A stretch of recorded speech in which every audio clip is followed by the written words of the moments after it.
The Subcommittee on Europe will come to order. The goal of this hearing is to promote balance in the Balkans. It is my hope that perhaps members on both sides of the aisle can agree on the common goal of serving U.S. interests as we seek to promote balance in this region, prosperity for its citizens, and deterrence of future conflicts. Excluding Russian aggression against Ukraine, the Western Balkans remains the most unstable region in Europe.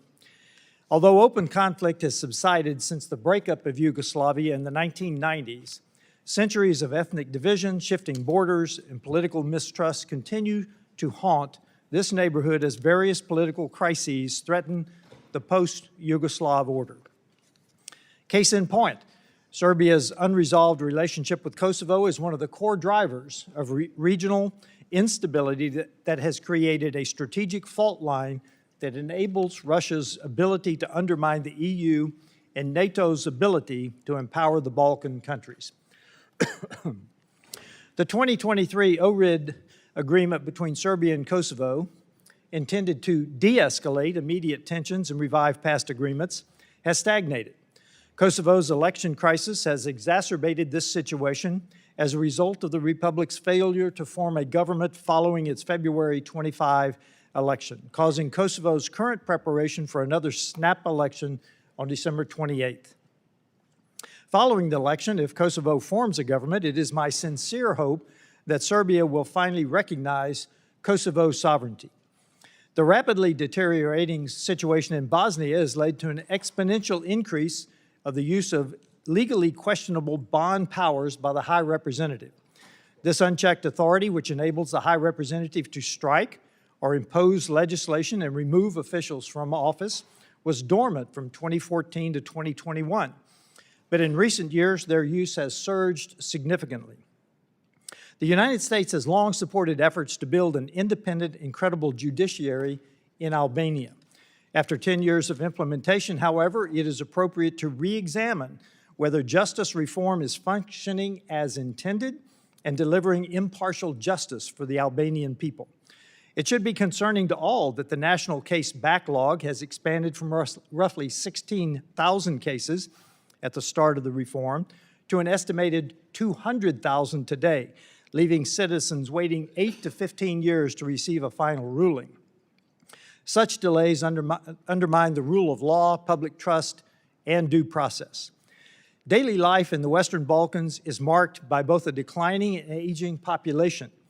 Like many other parts of Europe, there is an exodus of those who are skilled and educated. Illegal immigration is rampant. Unemployment and poverty rates are rising dramatically. These factors are negatively impacting the rule of law, promoting organized crime, money laundering, and corruption. Perhaps the most persistent and pressing challenge continues to be the region's deeply rooted ethno-religious divisions. In Bosnia, some observers believe that the Dayton Peace Accord's political system is exacerbating the ethnic divides as opposed to their intended role of bridging the gap. Neighboring Kosovo, on the other hand, has in place specific protections for minorities that exceed those of its EU counterparts. Kosovo fears Serbian leverage in the Association of Serb Majority Municipalities, the so-called ASM, and has not fully implemented ASM policies. Just across the border in southern Serbia, widespread reports of passivation of the Preševo Valley are well documented by multiple sources, claiming that there is a concerted effort underway to rid the valley of ethnic Albanians. Indeed, America's adversaries are actively exploiting vulnerabilities like passivation while engaging in hybrid warfare that is adding to the instability of the region. The Chinese Communist Party has exerted its influence by conducting military drills and sending weapons to Serbia. In addition, the CCP continues to strike economic deals across the region as part of a specific effort to cultivate its malign apparatus and exploit corruption in the Western Balkans. Iranian state cyber actors known as Homeland Justice have repeatedly launched cyber attacks in Albania for hosting dissidents of the regime. In fact, an attack last summer temporarily paralyzed the municipal services of Albania's capital city, Tirana. I also want to make a brief moment to congratulate the people of Albania on their recent Independence Day and reaffirm our strong partnership anchored in shared values in our NATO alliance. Russia is also influencing growing tensions through Bosnia's Republika Srpska and Serbia. Milorad Dodik, who is barred from running from public office of RS, continues to leverage his political capital to control the Bosnian Serb entity and to play to Russia's heavy-handed tactics like threatening secession from Bosnia. Whereas Serbia, despite indirectly supplying weapons to Ukraine, also has defense ties with Russia and China, promotes Russian and Chinese propaganda, reportedly hosted Russian operatives training paramilitary groups in eastern Serbia to disrupt Moldova's 2024 and 2025 elections. Though partially explained by perceived cultural ties, Serbia's alignment with Russia cannot be separated from its energy dependence. With a majority of its gas supplied by Russia, any effort to curb Moscow's political influence must address Serbia's reliance on NIS and Gazprom. In the event of renewed conflict, NATO allies, Albania, Montenegro, North Macedonia, would be directly in the crosshairs, potentially triggering Article 5 authority. Through synchronized defense efforts, NATO countries in the Balkans should work together to build military and political deterrence. Kosovo would be particularly exposed without NATO membership, which remains blocked by Spain, Greece, Romania, and Slovakia's refusal to recognize its independence. Despite these challenges, opportunities to improve stability, peace, and prosperity in the Western Balkans remain. 8 of my 25 years in the United States Army were spent serving in Europe. 5 of those years at the strategic headquarters of NATO and the U.S. European Command. During that time, I was intimately involved in NATO's Operation Allied Force in 1999. I have firsthand experience helping ensure peace and stability in this important region, yet all those years later, the Western Balkans remain a tinderbox. Without a change in strategy, U.S. leadership must have a significant impact on maintaining stability and preventing renewed conflict that would adversely impact the balance of power in Europe. I applaud the Trump administration for re-engaging this often overlooked region. This subcommittee now has the opportunity to provide meaningful oversight and consider how Congress can help promote lasting stability, peace, and prosperity in the Western Balkans. And I yield to the ranking member. Thank you, Mr. Chair. 30 years ago, the United States brokered the Dayton Peace Accords, ending the bloodshed of the Bosnian War, and I appreciate the subcommittee's focus on the Western Balkans in such an important anniversary. As we know, Dayton continues to underpin Bosnia's sovereignty, territorial integrity, and multi-ethnic character, and I believe the U.S. must continue to support it as an important instrument to supporting Bosnia's future. This includes the OHR, the Office of the High Representative, and while the OHR deserves criticism, the removal or weakening of this position would only embolden separatist actors across Bosnia at a time of increased tension and threats in the region. As a part of the efforts to maintain regional stability in September, I reintroduced the bipartisan Western Balkans Democracy and Prosperity Act to codify sanctions in the bad actors in the region and expand people and the people-to-people ties that exist. I'm hopeful this legislation will be incorporated into the upcoming Defense Authorization Act, and I appreciate my colleagues on both sides of the aisle and in both chambers for their support. Unfortunately, officials in power in Bosnia continue to use their discontent with the decisions of OHR to stoke separatist rhetoric, which undermines the Dayton Accords. That's why I sent a letter recently to Secretary Rubio, along with Ranking Member Meeks, expressing our disagreement with the administration's decision to remove all sanctions on Milorad Dodik, his family, and his affiliates, who have demonstrated little willingness to change their behavior in Republika Srpska. By removing all sanctions on Dodik, the Trump administration has lost their leverage. Dodik may no longer be president of Republika Srpska, but he's clearly still a power, and I urge this administration to reverse course and reinstate costs on Dodik for his ongoing disruptive behavior. Just as the Trump administration should be more engaged in supporting Dayton in Bosnia, I believe the administration must take a broader view of the bilateral relationship with Serbia. For years now, Serbia's President Vučić has eroded the rule of law and strengthened his country's relationship with Russia and China. Rather than condemn Belgrade's actions, the Trump administration has embraced Vučić, rewarded his malign relationships with Beijing and Moscow by upgrading the U.S.-Serbia bilateral relationship. As a result, I led a letter with all Democratic members of this subcommittee earlier this year to Secretary Rubio, calling on him to prioritize the strengthening of anti-corruption and rule of law regimes in Serbia, as well as make clear to Belgrade that pursuing closer ties with Moscow and Beijing is not compatible with Serbia's stated aspirations to be fully incorporated into the transatlantic community. Yet rather than take anti-corruption efforts seriously, this administration has used the White House to enrich its friends and families. Just last month, Serbian officials approved legislation to allow Jared Kushner to develop a former defense ministry building in Serbia into a hotel resort, with Serbian parliamentarians openly saying they approved the legislation to make inroads with this U.S. administration. I wholeheartedly condemn President Trump's family and friends using the White House to further their own private business dealings, not only in Serbia, but also in Russia and in crypto markets around the world.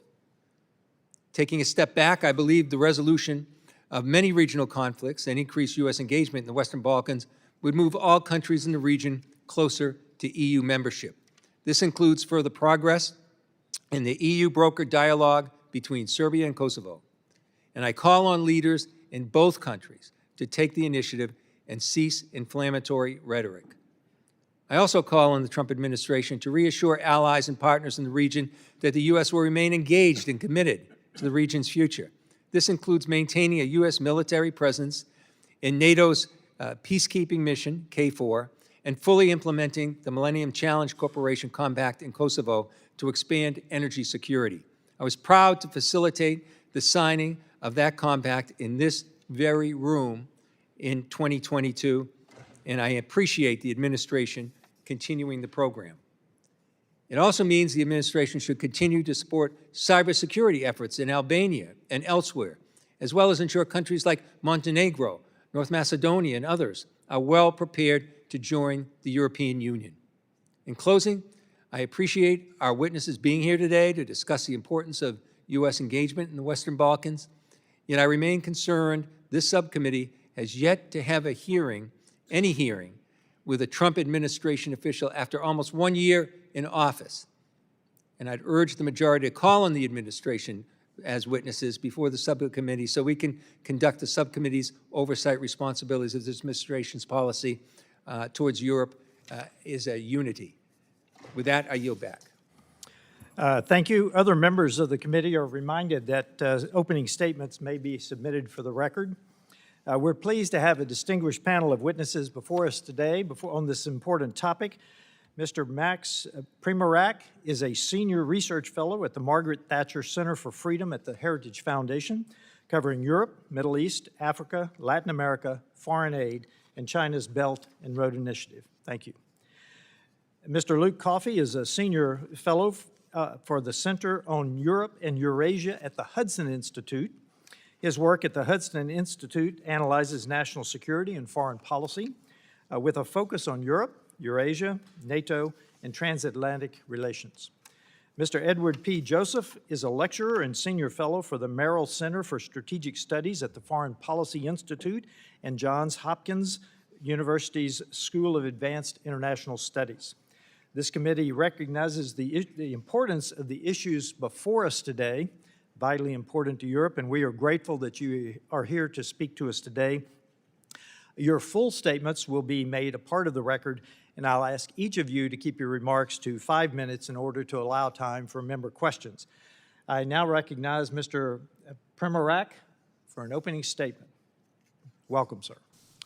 Thank you, Mr. Chairman. The views I express here today are my own and should not be construed as representing any official position of the Heritage Foundation. The Balkans are not doing well, as we all know. 30 years after the signing of the Dayton Peace Accord and billions of dollars in U.S. aid spent, Bosnia-Herzegovina is a failed state. Relations between its three constituent peoples, Serbs, Croats, and Muslims, are riven with distrust. Its economy is broken. Its population is shrinking fast. The state is in permanent crisis. It is time to end this post-Dayton nation-building disaster. Foremost, the country's national sovereignty must be restored by dissolving the office of the High Representative, who dismisses elected leaders, vetoes legislation, and bans anyone he dislikes. These unaccountable foreign bureaucrats undermine the sovereignty and legitimacy of the state, block its institutions from maturing, and poison interethnic relations. Second, the State Department must end its effort to create a centralized Muslim-dominant state that violates Dayton's guarantee of equality between Bosnia's three self-governing peoples and pushes Serbs to secede. Croats suffer gross discrimination at the hands of a larger Muslim community and are denied the right to elect their own representatives, resulting in a 62% population decline. Only a third entity in majority Croat areas will save this persecuted Christian community. But the region will not stabilize until Serbia's normalization. Serbia's leaders remain wedded to a pro-Russia agenda that stokes instability among its neighbors, especially Kosovo and Montenegro, and provides Moscow, Beijing, and Tehran opportunities to undermine NATO's southern flank. The regional answer is to pull Serbia in and push Russia, China, and Iran out. Only U.S. leadership can do that. Mr. Chairman, President Trump's Peace Through Strength global leadership, tied to practical diplomacy, offers Serbia and the Balkans a historic path towards Western integration. The president's deal-making power elsewhere has not gone unnoticed. Serbia leaders seek President Trump's personal engagement in the region. Belgrade remembers how during his first term, Mr. Trump brokered peace between Serbia and pro-U.S. Kosovo through trade and investment. President Trump should expand that deal-making approach regionally. Two strategic developments in Europe make that prospect ripe. First is the dawn of American energy supremacy. U.S. oil and gas can end Balkan energy reliance on Russia, defund Putin's war machine, and minimize Moscow's regional interference. The U.S. government was right to sanction Serbia's Russian-owned national oil and gas company. An expanded U.S.-fed natural gas pipeline in Bosnia-Herzegovina to fuel the Balkans is stalled by Muslim intransigent in Sarajevo. Pipeline expansions through North Macedonia is delayed by the predations of its neighbors. Skopje is a solid ally of the United States, recently joining us in supporting Israel and condemning the Cuban dictatorship. These represent unique opportunities to promote American energy dominance. The region also holds massive deposits of strategic minerals to offer the West relief from Chinese blackmail. Second, NATO's agreement to increase defense spending to 5% of GDP includes enhancing infrastructure. These offer the Balkans billions in investment opportunities, especially for American energy, equity, and construction companies. Next April's 3 Cs initiative, hosted by Croatia, presents a global forum to strike regional deals. Mr. Chairman, we must not restart past foreign aid programs that promoted social reengineering, climate madness, and other left-wing agendas that have generated anti-American sentiment. Finally, the White House should assign political ambassadors to the Balkans to promote a business-focused agenda, but be ready to use visa, banking, and other sanctions alongside commercial and investment incentives to pull the region out of Russian, Chinese, and Iranian hands. To conclude, we must stop what we have been doing in the Balkans. Our foreign aid-based anti-sovereignty approach has failed. Instead, we should encourage American leadership to offer the Balkans a grand investment-based bargain that locks the region into the West and locks out our adversaries. Thank you. Thank you. I now recognize Mr. Coffey for an opening statement. Welcome. Chairman Self, Ranking Member Keating, and distinguished members of the committee, I'm honored to speak before this committee today about the Western Balkans. The views I express in this testimony are my own and should not be construed as representing any official position of Hudson Institute. Mr. Chairman, I will summarize my prepared statement that has been submitted for the record. To understand why the U.S. should care about the Balkans, it is important to first understand why Europe matters. Maybe Asia is the future, I don't know. But what I do know is that right now, half of the world's GDP is located between North America and Europe. What I do know is that right now, 46 out of 50 states export more to Europe than they do to China. And American exports mean American jobs. The economic prosperity that we rely on is dependent on the continent's stability. And history tells us very clearly that instability in the Balkans creates instability and security issues across the rest of Europe. The situation in the Balkans affects other interests too, including Ukraine. The number one U.S. priority in Europe right now should be ending Russia's invasion of Ukraine in a way that makes the transatlantic community safer. This requires unity.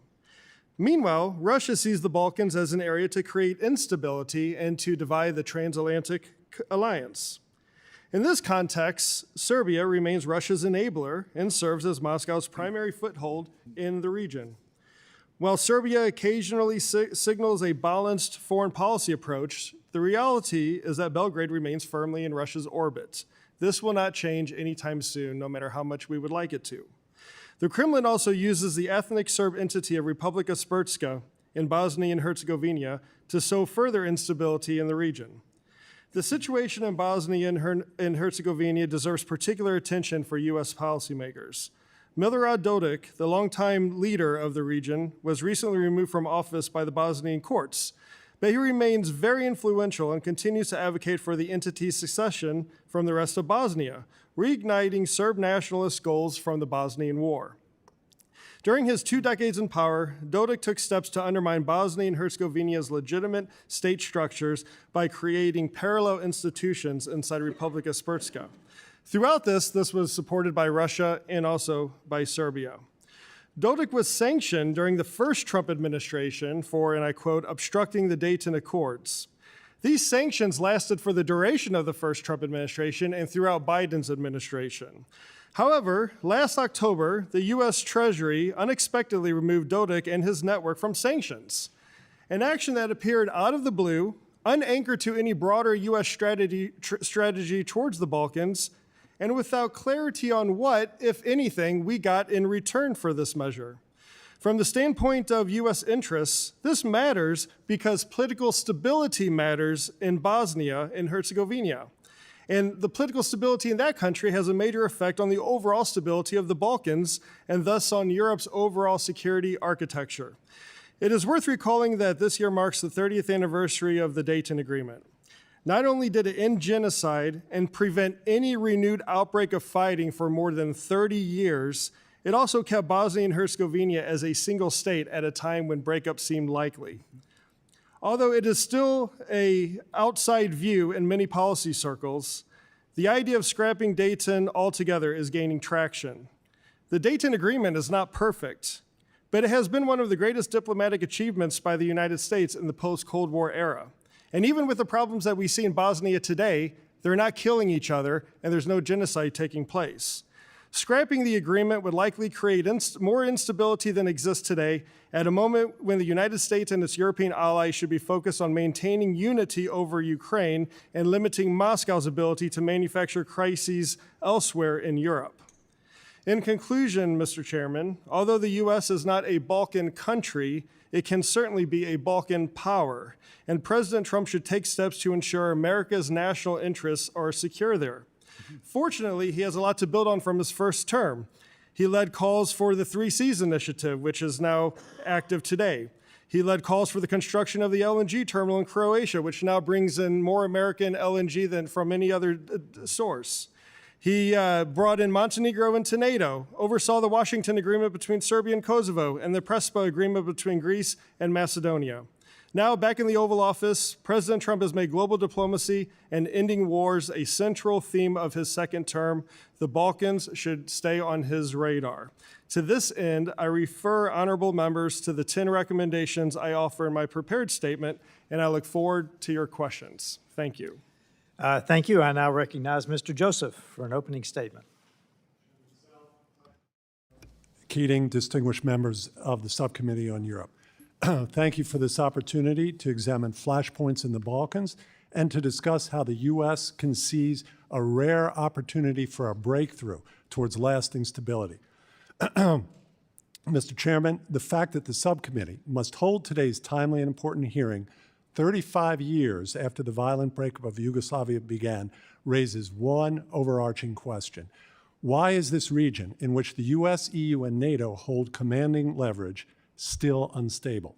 While no single actor, local or international, is wholly responsible for the persistent tensions and malaise, one prerequisite for stability remains unfulfilled: Serbia's acceptance of the Western order for the region. The U.S. and allied struggle against malign Russian and Chinese influence in the Balkans will not prevail as long as those revisionist powers have a revisionist, quote, strategic partner, unquote, in Belgrade. The moment for change has arrived. With an administration-imposed deadline looming for the Russian owners to exit Serbia's national oil company, NIS, the U.S. Embassy chargé in Belgrade stated this last week: when it comes to choosing its partners, Russia and China, or the Euro-Atlantic community, quote, Serbia is at the crossroads. And so is the United States. Now is the moment to stand firm, moving Belgrade towards finally deciding its strategic orientation. Choosing the Euro-Atlantic path, the only rational one for Serbia, which cannot become the Belarus of the Balkans, will end the manipulation of Western partners who want to see Serbia succeed. A decisive choice will open the path to prosperity and comity that Serbians and their neighbors deserve. Fortunately, the administration is in a strong position to guide Belgrade in this direction. The year-long mass protests by Serbian citizens demanding government accountability in the wake of the fatal collapse at the Novi Sad train station in 2024, which, as the subcommittee knows, part of China's Belt and Road strategy, which U.S. officials in Belgrade should point out. This collapse and protests have removed the aura of invincibility and fear of the government led by Serbian President Aleksandar Vučić. Instead, anxiety has shifted, evidenced by attacks on journalists, protesters, and violence and intimidation of voters at recent local elections, while the government avoids the obvious solution, which is to hold national elections. As the EU has learned the hard way, the Vučić government is also struggling to deliver on its commitments. Last week, Rio Tinto, the concessionaire on the Ballyhoo lithium strategic partnership that Brussels and Belgrade signed last year, shelved the project because it cannot get permitting for the mine that is siphoning capital. The ability of the Serbian government to deliver on its commitment to demolish the General Staff and Ministry of Defense building, part of the Trump-branded hotel project in downtown Belgrade, is in doubt, given the broad spectrum of opposition and the heritage of the building stretching back well before the 1999 NATO strike on the site. Mr. Chairman, Ranking Member, and distinguished committee members, the path to finally achieving lasting stability runs through Belgrade, not via routine supplication of the government, but a firm hand and genuine partnership. What does that mean concretely? First, the U.S. must not fall for Russian or Serbian ploys to buy time on exiting Nice. Members should support the administration moving Belgrade swiftly towards nationalizing Nice, recovering the national oil company that was sold for a song to Moscow in 2008. The U.S. should support Belgrade by devising countermeasures to dissuade Moscow from cutting off gas or hiking prices, such as immediate closure of Russian media outlets, RT and Sputnik, now hosted by Serbia in defiance of EU sanctions, imposition of EU sanctions on Russia, as Serbia has refused to impose, in contrast to all its WB6 neighbors, and closure of the Russian humanitarian center in the south of Serbia, widely suspected as an intelligence gathering site.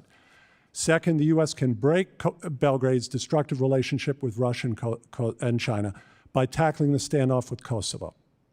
And I should mention Serbia's relationship with other malign actors that include, in this hemisphere, Venezuela. The ultimate answer is not the EU-led dialogue, but a path to NATO membership for Pristina and Belgrade. President Trump is well placed to make this historic transformative offer. In the meantime, the U.S. must depart from the imbalanced stance towards Belgrade and Pristina, where only the latter is held accountable for provocations. This disparity has coincided with flare-ups, including the 2023 Banska operation in the north of Kosovo, and incidents continue, including the recent alleged abduction of a Kosovo Serb citizen from Kosovo.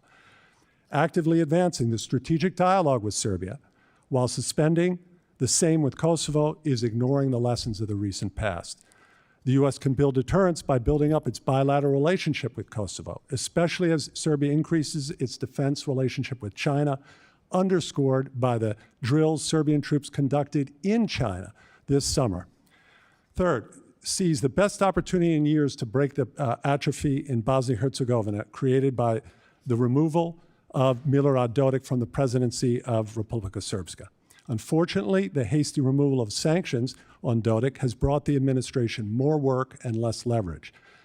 The initial breakthrough last week on the Southern Interconnector is proof that active, created U.S. engagement can work.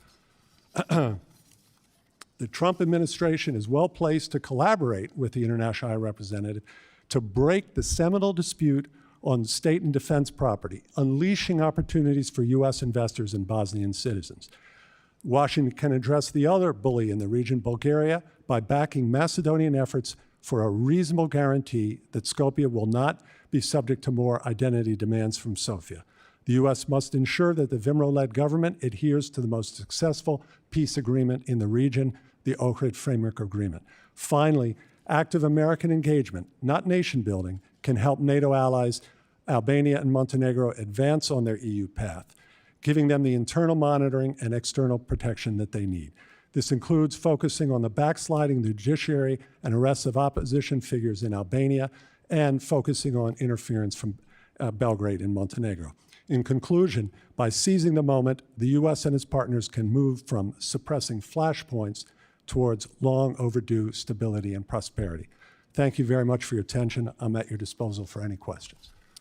Thank you. I should have announced Mr. Joseph had asked for a couple of extra minutes, and in agreement with the ranking member, he received them. So I now recognize myself for 5 minutes of questioning. Mr. Joseph, I want to start with two quotes from Serbia's constitution. First, from the preamble of the 2006 Constitution of the Republic of Serbia. Considering also that the province of Kosovo and Metohija is an integral part of the territory of Serbia, that it has the status of a substantial autonomy within the sovereign state of Serbia, and that from such status of the province of Kosovo and Metohija follow constitutional obligations of all state bodies to uphold and protect the state interest of Serbia in Kosovo and Montenegro in all internal and foreign political relations. Then Article 114 of the Serbian Constitution, which is, while assuming office, the President of the Republic shall take the following oath before the National Assembly. I do solemnly swear that I will devote all of my efforts to preserve the sovereignty and integrity of the territory of the Republic of Serbia, including Kosovo and Metohija, as its constituent part, as well as to provide exercise of human and minority rights and freedoms, respect and protection of the Constitution and laws, preservation of peace and welfare of all citizens of the Republic of Serbia, and perform all my duties conscientiously and responsibly. Mr. Joseph, does Serbia recognize Kosovo's right to exist as a sovereign nation? Thank you for the question, Mr. Chairman. The answer to that is clearly no. Serbia does not recognize Kosovo's right to exist, nor does it recognize the significance of the 2010 decision and opinion rendered by the International Court of Justice in The Hague, brought by Serbia through the United Nations. And that opinion of the ICJ said that Kosovo's declaration of independence violates neither international law nor the UN Security Council Resolution 1244. Nonetheless, Serbia clings to its position, claims that that decision doesn't recognize Kosovo's statehood. However, Belgrade doesn't take the obvious course, does not take its claim on statehood to The Hague. In my opinion, the reason why not is because Belgrade knows that it would lose in that case. Just a reminder of the timeline. 1999, the U.S. attacked Yugoslavia, still Yugoslavia at that point. 2006 was the Serbia Constitution ratified. 2008, Kosovo declared independence and the United States recognized Kosovo. 2013, the ASM was started. 2023 was the Ohrid Agreement. So that's the timeline that we're working on of the stagnation. So Mr. Joseph, one more question for you. On June 13th, you published an article titled, "The United States is Creating a Kosovo Crisis." In it, you said Biden administration officials are as dogmatic as the Kosovo prime minister who has attracted Western ire. What do you mean by dogmatic, and who were you referring to? Thank you for the question, Mr. Chairman. The irony of the Biden administration policy was when it came into office, there was great fear in Belgrade that it would depart from the posture of the prior administration, that is the first Trump administration. And instead, what we saw was continuity.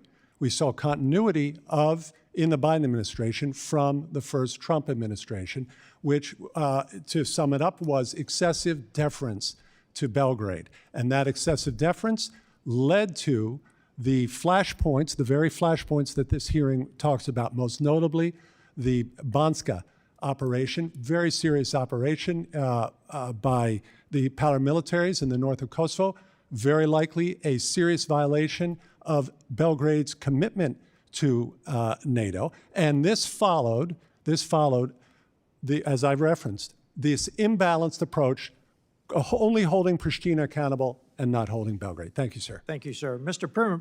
Primorac, how has Kosovo's election crisis impeded our relationship with Kosovo and with the EU, and what do we need to reestablish the productive strategic dialogue? Mr. Chairman, I think at the end of this month, there's going to be new elections in Kosovo, and I think the stakes are very high as to the results of that election. Right now, the youth of Kosovo are leaving in large numbers. It's a country where it has enormous energy potential that could be beneficial for itself, the region, and also for the United States. This is a country that we need to support. Any grand deal that we do in the region, including Serbia, must include recognizing that country. It is a country that is 100% opposed to Communist China, to Russia, to Tehran. Recently, they moved their embassy to Jerusalem from Tel Aviv, a promise they made to President Trump and a promise that they have kept. We're still waiting for Belgrade. Thank you. I now recognize Ranking Member Keating for 5 minutes. Thank you, Mr. Chair. Mr. Joseph, how does the lifting of the sanctions on Dodik and his affiliates embolden him to remain in politics and continue to further Republika Srpska's secessionist inclinations? Ranking Member Keating, it does precisely that. By prematurely giving up our leverage over Dodik, we incentivize this long-standing malefactor and ally of Russia, open ally of Russia, to continue his destabilizing activities, which we see. Instead of stepping down as head, now first having been banished as president of Republika Srpska, he refuses to step down as head of the SNSD party. As the Central Election Commission, an institution of the state of Bosnia-Herzegovina, has insisted. So the answer to your question is this provides exactly the wrong incentives, removes our leverage, and makes it more difficult for the positive actions that the U.S. Embassy and the administration are trying to do to solve this southern interconnector impasse, which would relieve Bosnia's dependency on Russian gas. Thank you, sir. Would you say, too, that the same holds true for his family and affiliates?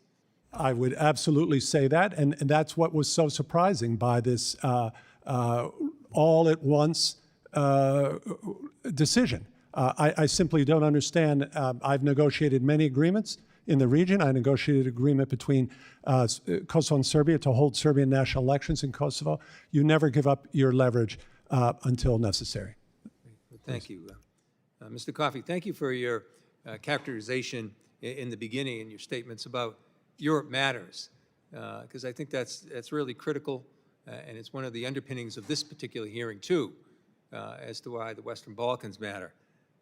You mentioned still the importance of the Dayton Peace Accords.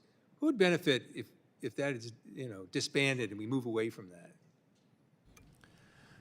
Thank you very much for that question. Before I answer this question, I want to put everything in the correct context and remind that I believe the number one priority for the United States right now in Europe is maintaining unity and stability so we can deal with what is the largest war on the continent since the 1940s. In that context, I think that disbanding, unwinding, tinkering Dayton and its institutions is too much of a risky business, which could have unpredictable outcomes that could create additional problems at a time when we don't need any. There are, as you've heard from my fellow witnesses, there are issues with Dayton. No one, I don't think, has said it's perfect. It's now 30 years old. Things change, times change. You have different personalities coming in, personalities leaving, so the whole dynamic can change. But right now is not the time to have this discussion if you're looking at it purely from a U.S. national interest point of view. Okay, thank you so much. And Mr. Joseph, the Millennium Challenge Corporation's compact with Kosovo, it does continue to bring energy security and workforce development to Kosovo. Can you comment on the importance of diversifying away from coal and how the MCC compact facilitates this diversification, and as well as U.S. foreign assistance to Kosovo vitally affecting Kosovo's ability to move forward in the future? How does the U.S. foreign assistance in Kosovo facilitate regional stability, as well as Kosovo's future in the EU and in NATO? Thank you, Mr. Ranking Member. Our continuing support for Kosovo, economic, and I would emphasize here military, is essential for U.S. interests. We have to remember that the United States and NATO are already have the obligation, responsibility to care for Kosovo's security under KFOR, the successful NATO peacekeeping force. So we already have that requirement and obligation. The more we can do to enable Kosovo's economic security and its military security by enhancing our bilateral relationship with Kosovo, it serves our own security interests. Let me quickly add here, Ranking Member Keating, that the solution here, this standoff is not this intractable problem going back to 1389 that no one can solve between Kosovo and Serbia. It has a solution, and its name is NATO. A pathway, only a pathway to NATO will effectively end the standoff, because at that point, Serbia will have no alternative. Its isolation campaign, its non-recognition campaign, its dependence on Russia and China at the UN Security Council will be meaningless. Why? Because NATO membership is vastly more important for Kosovo than is UN membership. Well, thank you for addressing KFOR's importance, and I yield back. And now recognize Representative Davidson from Ohio. Thank you, Chairman. Chairman Self, thanks for this hearing today. I believe you and I may be the only two members in this subcommittee who served in Europe during our time in the Army. So thank you, and I'd like to think that we can say from firsthand experience how important Europe is to the United States and how important the security relationships are there. I was there in the Cold War, holding the line when the cause freedom led to the fall of the Berlin Wall. I was there in 1989 and got to see kind of the culmination of a lot of this when the wall came down. I know what I was there fighting for, but I also know what I was fighting against, and that was totalitarianism. So we're seeing today ideas that we rejected during the Cold War being embraced by Western Europe. I often think about Vice President J.D. Vance's February speech in Munich. The Vice President noted that, quote, "Within living memory of many of you in the room, the Cold War positioned defenders of democracy against much more tyrannical forces on this continent. And consider the side in that fight that censored dissidents, that closed churches, that canceled elections. Were they the good guys? Certainly not. And thank God they lost the Cold War. They lost because they neither valued nor respected all of their extraordinary blessings of liberty, the freedom to surprise, to make mistakes, to invent, and to build," end quote. I worry that these core values that we fought for to win the Cold War are lost in the European Union and NATO today. I fear that totalitarianism has infiltrated the very institutions that we stood up to counter totalitarianism. When lawmakers are arrested for quoting the Bible, when political parties are banned despite their popularity with the public, when people are put in jail for free speech or for prayer, I mean, these aren't the things we were defending. They're not the things I think we're supposed to be defending today, but they're going on unchecked. So it's time to fundamentally assess what Vice President Vance asked. What are we defending? What are we fighting for in Europe? Now, unfortunately, many of these institutions are living in the past about a new reality. For example, in recent months, the Department of War elected not to send a rotational brigade to Romania. The Senate Armed Services Committee has responded to that in retaliation by blocking the President's nominees to the Department of War Policy Office, for example. So, Mr. Primorac, is Romania of vital national security interest to the United States? Will we be irreparably harmed by not sending this one rotational brigade there? Is this going to cause catastrophic damage to the United States security posture? I think when we're talking about lawfare in Europe, it's against conservatives and those who hold conservative views, especially religious views. And we've seen coming out of Brussels a tendency to try to acquire more and more centralized power, and it always has a left-wing bias to it. And it's hurting throughout all of Europe. With these kinds of activities by Brussels, it encourages politicians and government officials in places like France and Germany and Poland and other places to crack down on political opposition. So they use, and it's the same thing with the disinformation campaigns with respect to Russia. There's been disinformation campaigns by Russia for decades, ever since the end of the Cold War. Maybe it stopped for about 2 years. It has continued forward. So what the administration is doing to send a clear message to Europe that we value very strongly our transatlantic relationships, but we have to have a common set of democratic values, and that means accepting opposing views. Part of that is putting pressure on the Europeans to step up, and that's part of where the administration's policy prerogatives have said, yeah, we're going to withhold this rotational brigade. Unfortunately, within our own party, within Republican Party in the Senate Armed Services Committee is denying approval to President Trump's team. So I remember when Senator Tuberville had the courage to stand up and block nominees in the Biden administration because the Department of War was violating the law and funding abortion.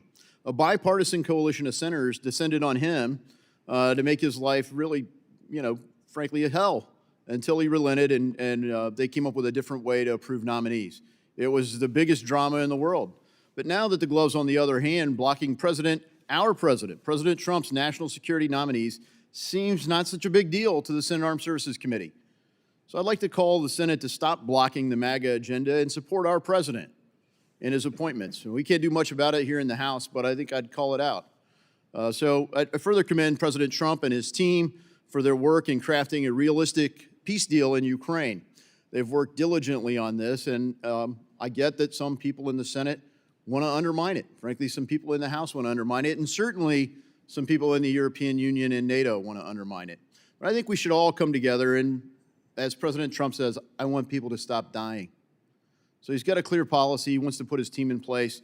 I hope the Senate's going to move forward and do just that. So, Mr. Primorac, what policies can the State Department pursue to restore our values? My time has expired. I yield. I now recognize Representative Titus from Nevada for 5 minutes. Thank you, Mr. Chairman. If I can get us back on topic here for a minute. Just to kind of summarize what I've been hearing during this hearing. Now, since 2012, Serbia has been a candidate for EU membership.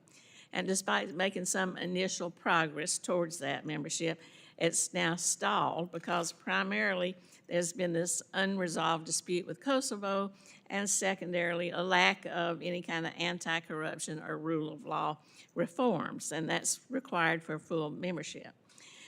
Meantime, President Vučić has pursued a multi-vector foreign policy, and I'm quoting there, which balances the U.S., the EU, China, and Russia. Now, he's claimed to be supportive of Ukraine, but he maintains a strong relationship with Putin, and he's even sent military personnel to train in China, and he's welcomed President Xi for a state visit. Despite this, the Trump administration has pursued this strategic dialogue with Serbia, but it's been focused on business and energy and not on anti-corruption and the rule of law.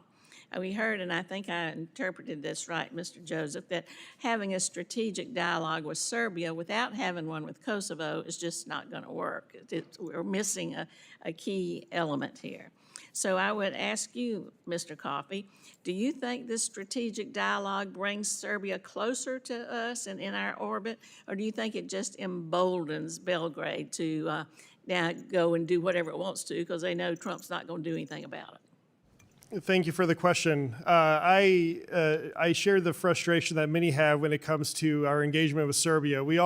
I really believed Serbia's destiny is part of the Euro-Atlantic community. I just think we're years, if not decades, from that point. This doesn't mean we don't engage with them. We should engage with them whenever we can, but we should do so with our eyes wide open, and we shouldn't fall into this this false sense of optimism that if we just have one more trade deal, if we just have one more strategic dialogue, we could just make Serbia that much closer to the United States. And one more point on this matter. Serbia, the European Union is already Serbia's largest trading partner by far. I don't even think Russia makes it in the top 10. If it does, it's about number 10 or 11. But yet we still can't get Serbia out of Russia's orbit. And this is because it's deeper than just trade deals. It's a way of how politics are done, how society is organized. And we have a long way to go before that changes. Well, do you think the deal that was struck with Mr. Kushner to build the hotel and apartment complex in Belgrade, and just last month the Serbian parliament passed a law paving the way for this to be fast-tracked? They called it a project of importance for the Republic of Serbia. You think that's the way to bring them closer to the U.S.? Admittedly, this is an issue that is outside my purview as a scholar focused on Europe and Eurasia. But I would say, generally speaking, in principle, it's something that does raise eyebrows.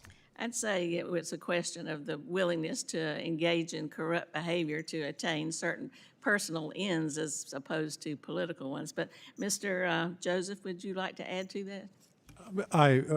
Thank you, Representative Titus, and I agree with the thrust of your question that it's a mistake and it's sending the wrong signal. And ironically, from a business standpoint, it raises serious questions. As I pointed out, there are serious doubts whether the government led by President Vučić can even deliver on this. As anyone who's been to that property, as I have, you see directly across the street is the main government building. And the opposition to this is broad and widespread. So it's tailor-made for further protest, and these devices, I believe, are not going to work to try to ram through and circumvent the cultural heritage protection. More widely on this question about whether Serbia is years away or closer, I actually believe it could be closer depending on the U.S. policy and our approach. The latest IRI poll, surprisingly, showed that Serbians are divided about evenly. In fact, there is 50% of the Serbian public has a net favorable posture towards NATO than is the opposite. So I think we're closer to that. And again, NATO's the solution. And I would just note here that the current Serbian ambassador to the United States, Dragan Šutanovac, former Minister of Defense, had long proposed long and correctly proposed Serbia's membership to NATO. Thank you. Now yield back. I now recognize Representative Kim from California. Thank you, Chairman Self and Ranking Member Keating, for holding today's hearing. Thank you, witnesses, for joining us today. Moscow maintains strong influence in the Balkans without needing to physically station large numbers of troops in the region. And it operates through well-funded local partners who share Moscow's goals and manipulates the information space to carry out its objectives. I want to ask you, Mr. Joseph, can you talk about to what extent the actors like Milorad Dodik, the Orthodox Church, and Russian-linked paramilitaries enable Moscow to obstruct NATO integration, the European Union progress, and democratic reforms across the Balkans? Thank you, Representative Kim.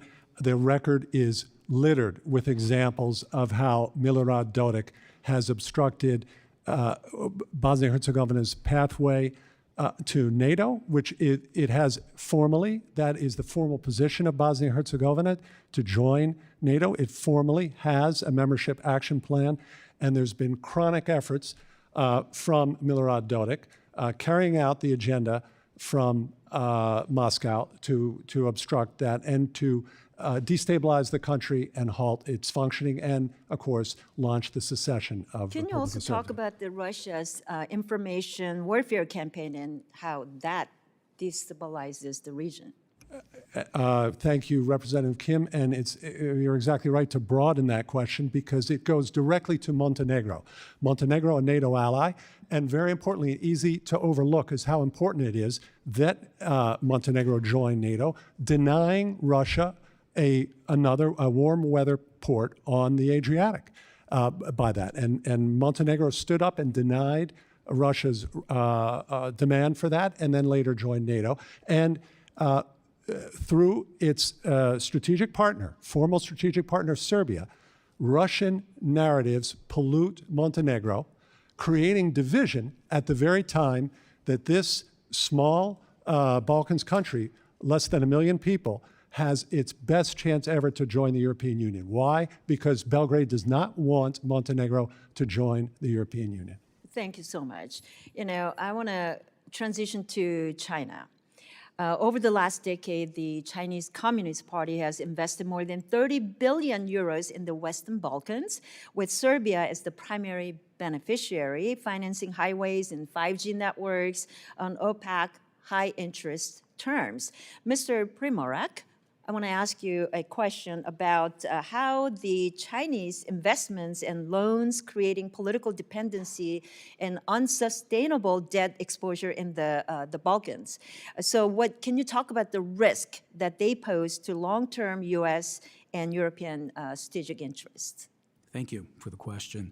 The risk is very high. When I served in the last Trump administration at USAID, I was part of a DFC USAID counter-China working group. And we saw all over the world how China corrupts countries through their infrastructure programs. Everything from bribing officials to get contracts at higher cost, or not observing any kind of labor, safety, environmental, or even technical standards, so these projects fall apart. In Novi Sad, we have a station that collapsed there and has caused massive protest. That was a Chinese-built program. They're all over the place. One of the big problems is that when you look at the tenders that are issued in the Balkans, the Chinese are the main people who are responding with bids. Where's the West? This is why it's very important for this administration to move forward like they did the last time, using DFC, Commerce Department, and other kinds of strong commercial tools to be able to provide an alternative to China. Thank you very much. Mr. Coffey, given Serbia's simultaneous pursuit of EU membership while deepening political, energy, and military ties with China and Russia, including China's expanding economic and security footprint, how should Congress assess the risk this dual alignment poses to the regional stability, the NATO operations, and broader U.S. and Euro-Atlantic strategic interests? I think the important thing is to be aware of this and not have any false illusions on what is happening. Yes, Serbia on paper is aspiring to join the European Union, but at a time when most of Europe is moving away from Chinese investments, Chinese engagement, bringing in China to key infrastructure projects. Serbia and arguably Georgia remain the two European countries that do the exact opposite. And the question that needs to be answered is why? Thank you. Thank you, I yield back. And now recognize Representative Costa from California. Thank you very much, Mr. Chairman and Ranking Member. You know, it is challenging looking at the history of this part of the Baltics post-World War II and where we are today. The fact is that both Mr. Coffey and Mr. Joseph, you've indicated that lifting sanctions on individuals in this region and elsewhere undermines the effectiveness of our ability to seek an agreement between these factions that have existed for decades? Thank you. Yes, sir. That is correct. That prematurely lifting sanctions, which have proven to be a very effective tool, is a mistake. And what role do you see, Mr. Joseph, as the ability to us to work on a more comprehensive basis with NATO to get the sort of ability for these countries to come together? It's been really very difficult in obviously recent years. Sure. Yes, sir. And NATO plays a key role in Kosovo. In Bosnia-Herzegovina, ironically, there's an economic avenue that is tailor-made for this administration because there's a tremendous potential. Why do you think the administration's not pursuing it? So you or Mr. Joseph said that we're at a crossroads right now. Yeah, sir? Did you say, or was it your colleague here who said that we're at a crossroads right now? It's with Serbia. Yes, sir. Yes, we're at a crossroads with Serbia, absolutely. And it's very important that State Department officials have acknowledged this and that we understand that we, the United States, are also at the crossroads and that we can no longer continue this posture of excessive deference to Belgrade. We have to move Belgrade towards making a strategic decision. And we have the leverage to do that? Yes, sir, we do have the leverage. We absolutely do have that leverage. Yes, sir. And Mr. Luke? Well, of course, I take a different view on this. I think we use the leverage that we have, and we still haven't made meaningful progress on getting Serbia more into our alignments. It's not. I don't think it's too much of an issue regarding economics because Serbia's already trading with the Euro-Atlantic community far more than they do Russia and also China. But yet they still pursue this policy where they try to play each side off the other. Right. Belgrade's trying to have it both ways. Right? Absolutely. And they're getting away with that. And they are. Yeah. And really, I mean, we go back here with the actions between Ukraine and our alliance with our European partners. And I think that part of the world's wondering how certain that is, notwithstanding the discussions that are taking place today, right? Absolutely. And we have leverage there. One would argue that we have greater leverage in terms of our ability with the Europeans to support Ukraine. And Putin realizes that this administration is not willing to leverage itself, right? I agree with that. And so today, another thing that's not directly related to this, but the undermining of the actions by Radio Free Europe and Radio Liberty funding has left us with only the Russian and the Chinese voices being heard. Do you think it's been serious as having an impact in that part of the world? I think it will certainly have a detrimental impact to that part of the world and other parts. I don't know if we've exactly felt it right now. This is probably more of a longer term issue. And we also shouldn't fool ourselves into thinking that these organizations were working perfectly to begin with, but it was certainly the wrong choice, in my opinion, to just get rid of everything and have nothing meaningful to replace it at a time when in the 21st century information is so vital. How people consume information, how you deliver information is so key to geopolitics. And we have effectively removed a tool that we have to do so. And I remember very clearly back in February of 2022, when there was strong bipartisan support that this was between good and evil. And if we're trying to increase the narrative about good versus evil without these tools, how do you do that? Well, you really can't, or your job is made more difficult. Correct. Well, my time's expired. Thank you, Mr. Chairman. To be continued. I now recognize Representative McBride from Delaware. Thank you very much, Mr. Chairman. Thank you, Ranking Member Keating, and thank you very much to our witnesses for your time and your expertise. Unfortunately, there is no shortage of crises and urgent situations that demand the U.S.'s attention right now.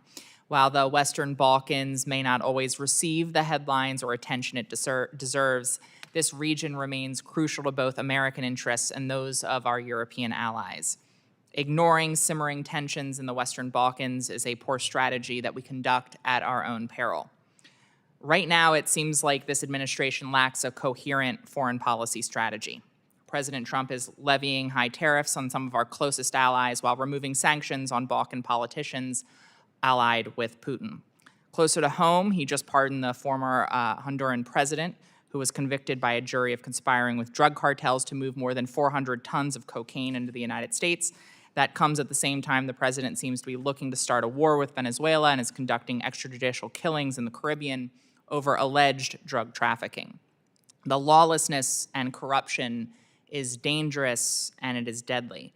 Mr. Coffey, I want to return to a subject that I know my colleagues have already brought up at length, which is the Trump administration's recent decision to remove sanctions on Milorad Dodik, the nationalist politician who has undertaken a series of actions that threaten to undermine the Dayton peace agreement. This agreement, as you've talked about, is imperfect, but is critical in maintaining stability in the Balkans. In March of this year, Secretary Rubio described Dodik's actions as, quote, dangerous and destabilizing.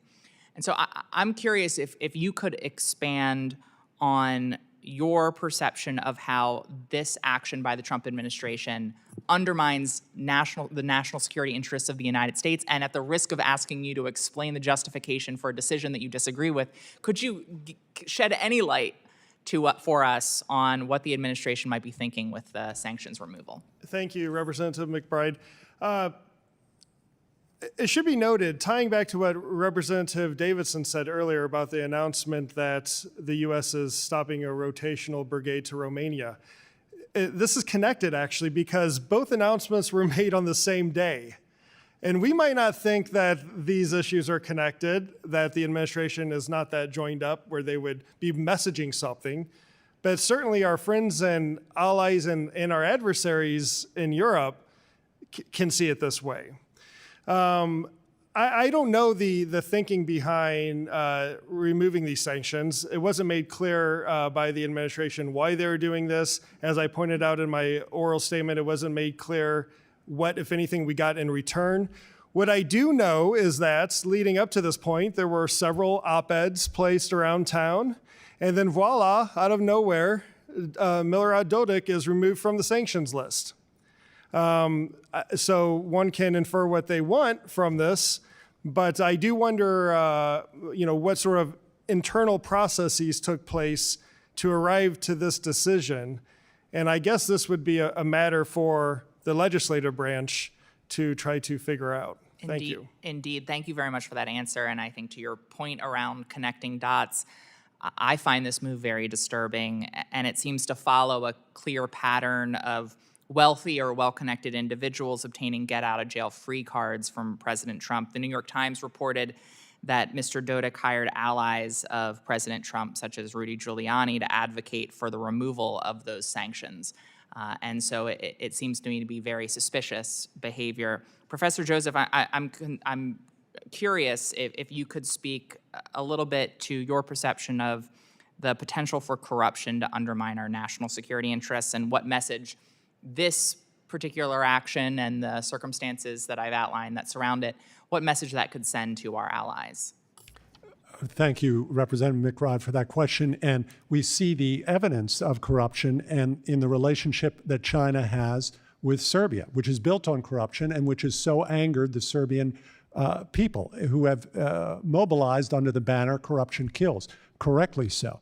And so it's very clear. China uses this, these so-called investment deals that are completely opaque and that are destructive. And we see now that there's a problem, that you cannot get away with this forever. So corruption is an enormous problem. And one other thing from the IRI poll, Serbia is the only country in that poll in which the citizens have stated that corruption is the #1 problem. It ranks very high across the region, including Bosnia-Herzegovina and neighbors, also North Macedonia and all of them. But only in Serbia do citizens say it is the #1 problem. And our officials should be highlighting. This is missing in this sharp debate, this charged debate now in Serbia. Our officials should be highlighting the fact that this was China, Belt and Road, and they were the general contractors on this fatal construction. Thank you, and thank you, Mr. Chairman.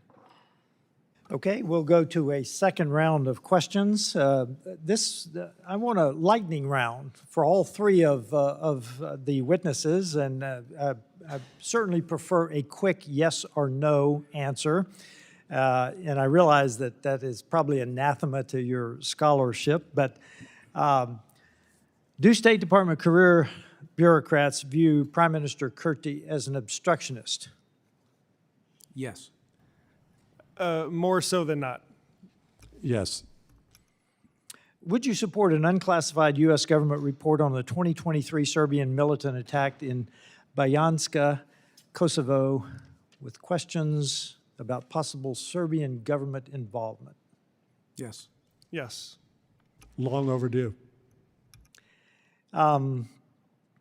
Do you think that the U.S. should grant another sanctions waiver to Serbia for its dependence on Gazprom and Nice? Waiver, no way. No. No. Absolutely not. Should push Belgrade towards nationalization of Nice. Do you support continued U.S. assistance to professionalize and bolster the Kosovo security force? Yes. Yes. Yes. Should the United States and its partners in Europe increase pressure on Serbia to abide by its promise not to oppose Kosovo's membership in international organizations? Yes. Yes. Yes, as agreed by Belgrade in the EU agreement.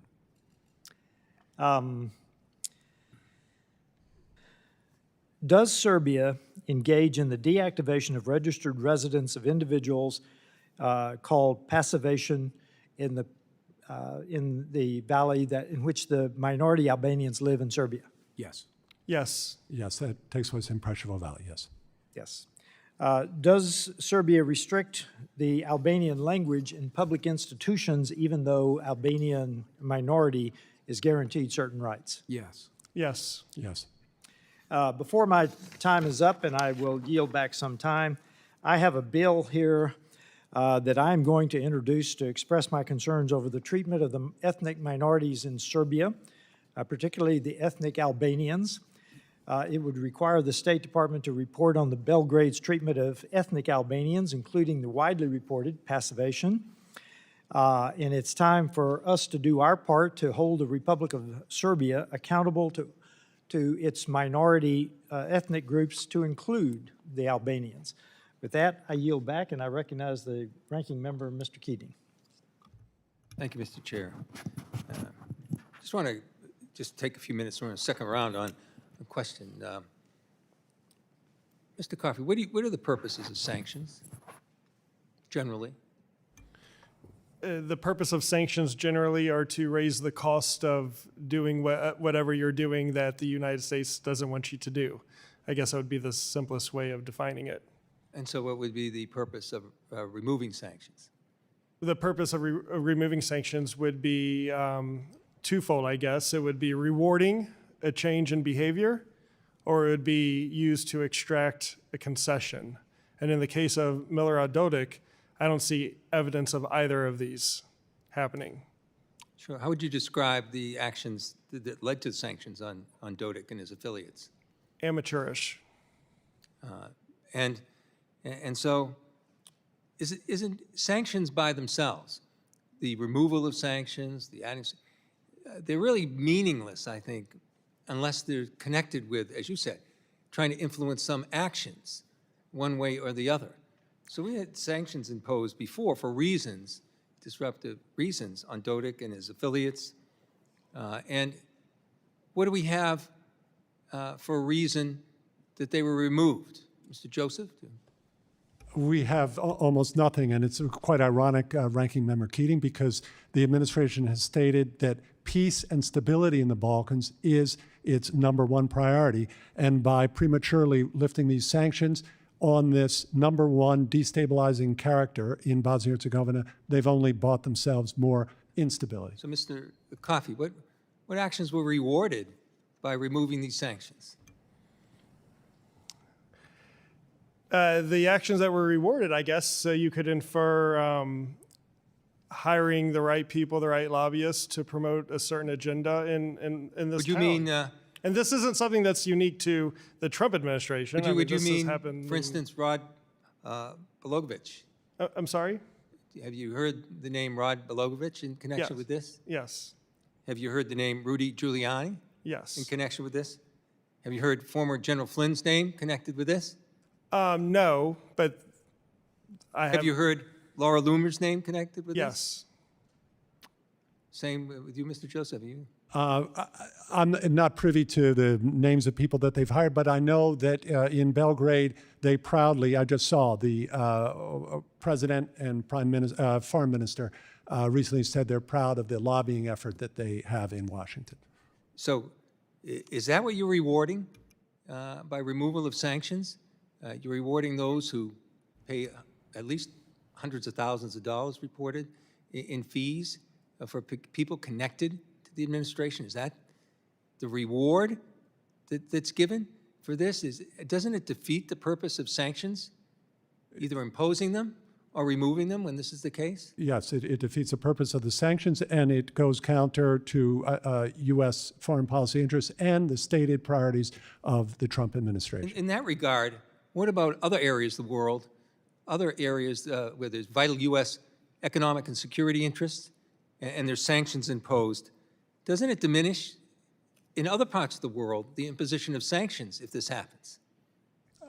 I believe that that's correct because you have a precedent. You see a pathway to removing sanctions that you don't want. So actions like this have a greater impact than just beyond the Western Balkans. Yes, Ranking Member Keating, yes. Good. Absolutely. Yeah, all right. I yield back. Thank you very much. Thank you, sir. Thank you. I recognize Representative Kim. Sure. Mr. Primorac, I want to revisit the question that I posed earlier about Chinese investments in loans creating political dependency and unsustainable debt exposure in the Balkans. Has Washington made it very clear to Belgrade that future U.S. security assistance depends on Serbia avoiding deeper military cooperation with China, especially after acquiring Chinese missile systems and drones? Serbia having military relations with Communist China is a red line, but I'm far more optimistic than my colleagues about the possibilities of finding a grand bargain. The president has done it during his first term between Serbia and Kosovo, and it was moving forward, but he didn't get another term. And who would have thought that Armenia and Azerbaijan would come to a peace agreement? Who would have thought that the Democratic Republic of Congo and Rwanda would come to a peace agreement? Who would have thought that there would be a peace opportunity in Gaza? And we look at what's happening right now between Russia and Ukraine, real prospects for peace. So I think with American leadership, especially because of the nature of President Trump being able to promote the American interest in a commercial fashion, that he can use that kind of leadership again with respect to pulling in Serbia. I am far more optimistic about that. The Serbian leaders, both in Belgrade and Banja Luka, have openly asked for President Trump to do so. What does Russia have to offer Serbia? They have no money. All they have is death and destruction. What does China have to offer Serbia? other than debt traps and bad loans. So I think it is an incredible opportunity now. But the problem is we don't have any, we have no ambassadors in the region because they are blocked from going over there.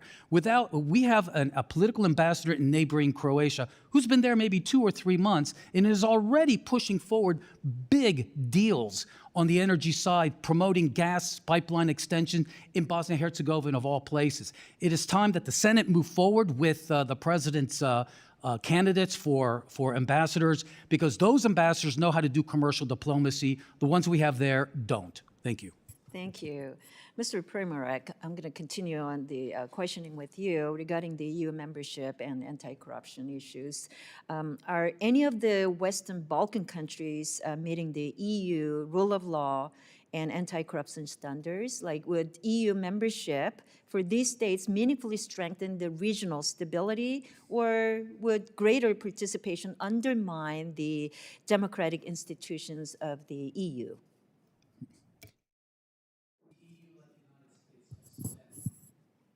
The EU, like the United States, has spent massive amounts of anti-corruption programs.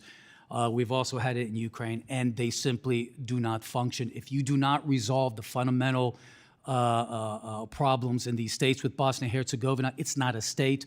In Serbia, it's floating in between the East and the West. There was no leadership in the last administration. Hopefully we'll get it. We will get it, actually, from this administration. Unless you resolve these fundamental structural problems within these countries, you can spend as much money as you want, as we have, and you will get zero results. Thank you. Mr. Coffey, I want to talk to you about organized crime. It is rampant across the Western Balkans because it turns the region into a major cocaine gateway, weapons supermarket, and money laundering hub.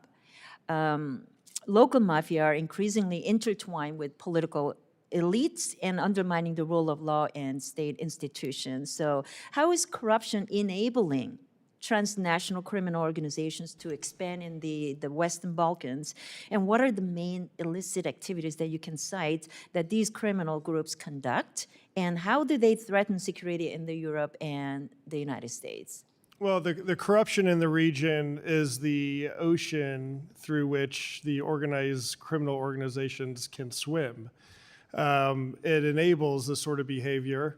And the European, I think probably the greatest tools we have to help these countries in the Western Balkans reform is by enticing them towards EU and NATO membership. Before they can get in, they have to reform. If they don't reform, they don't get in. The European Commission just released its annual enlargement report where it highlighted in chapter and verse many of the problems the countries in the Western Balkans face. So they know what the problem is. It's up to them, their leaders, to find the political will to make these changes. But the organized the crime syndicates make it difficult for them to do so. And that creates the instability in the Balkans, which, as I pointed out earlier, can impact the stability of the rest of Europe if we're not careful. So it's definitely something that we should keep a close eye on. Thank you. I yield. Thank you, every one of the witnesses. I appreciate your testimony. Mr. Primorac, we asked for specific ambassadors in the state reauthorization bill that passed out of the House, to your point earlier about having ambassadors on the ground. And as far as the Trump administration, I find it difficult with the answers that you gave on the Department of State attitude toward Kosovo. So, you know, we do need the president's